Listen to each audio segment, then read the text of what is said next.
Assalamu alaikum student. I am fine and hopefully you are also fine. Today I tell you most important and most useful formulas in chapter number 3 of math part 2. Let's see. Basically unit 3 have 40 plus formulas, but I tell you the most important and most useful formulas in this chapter that are used again and again in different exercises.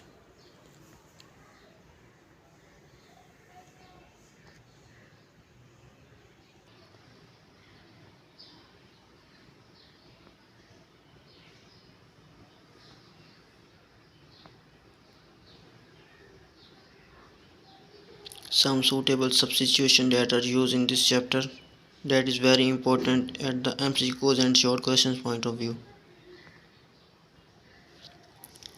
Now this is very important formula that is used in the all questions 3.4 exercise integration by parts.